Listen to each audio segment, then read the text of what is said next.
ഗോമൂത്രം ഒരിക്കൽ കൂടി പാർലമെന്റിൽ ചർച്ചയ്ക്ക് വിധേയമാക്കാൻ അവസരമുണ്ടാക്കിയത് ശ്രീമതി പ്രിയങ്ക ഗാന്ധി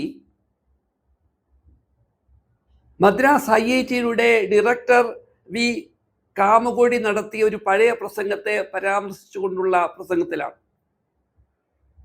ലോകത്തിൽ മറ്റേതെങ്കിലും രാജ്യത്ത് പശുവും ഗോമൂത്രവും ഇത്രമാത്രം രാഷ്ട്രീയ വിഷയമായി ഉയർന്നു വന്ന മറ്റേതെങ്കിലും ഒരു ഇടമുണ്ടോ എന്ന് ദൃഢമായി നമുക്ക് സംശയിക്കാം. പുതിയ പ്രശ്നം നെഹ്റുവിയൻ സയന്റിഫിക് ടെമ്പറിലൂടെ രാജ്യത്തെ ജനങ്ങൾ മുന്നോട്ട് പോകണമെന്ന് ആഗ്രഹിച്ചുകൊണ്ടിരിക്കുന്ന രാജ്യത്തെ കോൺഗ്രസിനെ പോലുള്ള പാർട്ടികൾ ഉയർത്തുന്ന ഒരു ആശയത്തെ മുൻനിർത്തിക്കൊണ്ട്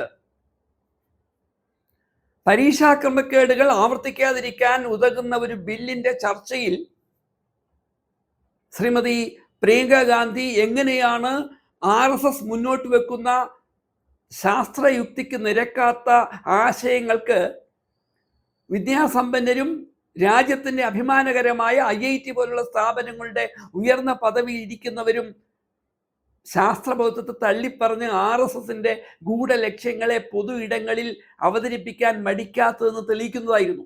ശ്രീ കാമകോടി തൻ്റെ അച്ഛനുണ്ടായ ഒരു അനുഭവം വിവരിച്ചുകൊണ്ട് നടത്തിയ പ്രസംഗത്തെ ശ്രീമതി പ്രിയങ്ക ഗാന്ധി നമ്മുടെ ഭരണഘടന പറയുന്ന ശാസ്ത്രബോധത്തെ മുൻനിർത്തി പാർലമെന്റിൽ അതിൻ്റെ പൊള്ളത്തരം അവതരിപ്പിക്കുമ്പോൾ അതുകൊണ്ട് പൊള്ളിയത് രാജ്യത്തെ 215 സർവകലാശാലയുടെ അധിപന്മാരായ വൈസ് ചാൻസലർമാർക്കാണ് എന്നതാണ് ഒരു രാഷ്ട്രീയ തമാശ.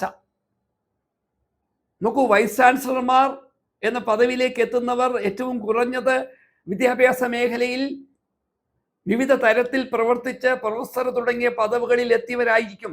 എന്നാൽ തങ്ങളെ സംബന്ധിച്ചിടത്തോളം വിജ്ഞാനമല്ല, സയന്റിഫിക് ടെമ്പർ അല്ല, കസേരയാണ് വലുത് എന്നും RSS മുന്നോട്ട് വെക്കുന്ന ഏത് യുക്തിരാഹിത്യത്തിനും കൈയടിക്കാൻ ഞങ്ങൾ ഉണ്ടാകും എന്ന് ഓർമ്മിപ്പിക്കും വിധമാണ് പ്രിയങ്ക ഗാന്ധി നടത്തിയ പ്രസംഗത്തെ അപലപിച്ചുകൊണ്ട് 215 രാജ്യത്തെ വിവിധ വൈസ് ചാൻസലർമാർ ഒരു പ്രതിഷേധ കുറിപ്പ് കഴിഞ്ഞ ദിവസം പുറത്തിറക്കിയിരിക്കുന്നത്.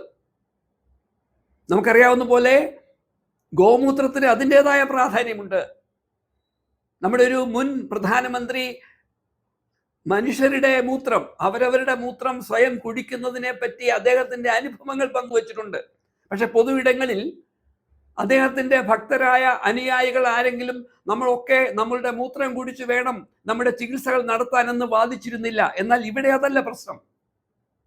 ഇവിടെ ഗോവും ഗോമൂത്രവും ഒക്കെ മുൻനിർത്തി രാജ്യത്ത് കലാപങ്ങൾ പോലും അഴിച്ചുവിടാൻ മടിക്കാത്ത RSSന്റെ ആശയങ്ങൾ മറ്റൊരു തരത്തിൽ മദ്രാസ് IITയുടെ ഏറ്റവും ഉന്നത സ്ഥാനത്തിരിക്കുന്ന കമ്പ്യൂട്ടർ സയൻസിലെ ഒരു വലിയ വിദഗ്ധ ശാസ്ത്രജ്ഞൻ അവതരിപ്പിക്കുമ്പോൾ അതുണ്ടാക്കുന്ന തെറ്റിദ്ധാരണകളെ തിരുത്തുവാൻ ഏതൊരു ഇന്ത്യൻ പൗരനും ഉത്തരവാദിത്തമുണ്ട്. ആ ഉത്തരവാദിത്തമാണ് പ്രിയങ്ക ഗാന്ധിയെ പോലുള്ള രാഷ്ട്രീയ പ്രവർത്തകർ ചെയ്തുകൊണ്ടിരിക്കുന്നത്.